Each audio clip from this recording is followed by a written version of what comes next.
আসসালামু আলাইকুম। আজকে আমি একটা জিনিস রান্না করব। সেটা আপনারা আমার ভিডিওটা দেখতে দেখতে আপনারা একটু গেস করবেন যে আমি কি রান্না করছি। প্রথমে এখানে আমি রসুন কুচি দিয়েছি। তো ঘরের মধ্যে ছিল আমার একটু গাজর। তো আমি এখানে গাজর কুচিও করে দিলাম। ক্যাপসিকাম থাকলে আরো বেশি ভালো হতো।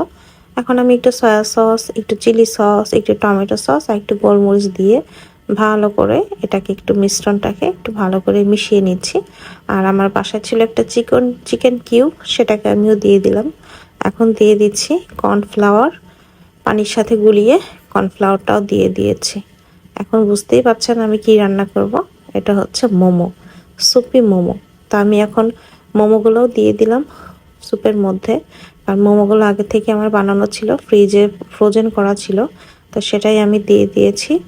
আর আজকে সন্ধ্যায় হবে গরম গরম ধোয়া ওঠা সুপি মোমো।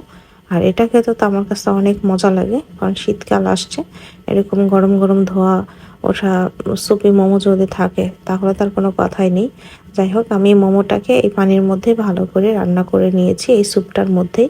তো এই যে আমার স্যুপ রান্না শেষ, সুপি মোমো এখন আমি পরিবেশন করছি। দেখেন কত সুন্দর ইয়াম্মি একটা খাবার। আর এটা কিন্তু অনেক হেলদিও একটা খাবার, কারণ এটা খেলে কিন্তু আমাদের শরীরে অনেকটাই পুষ্টির যোগান দিবে।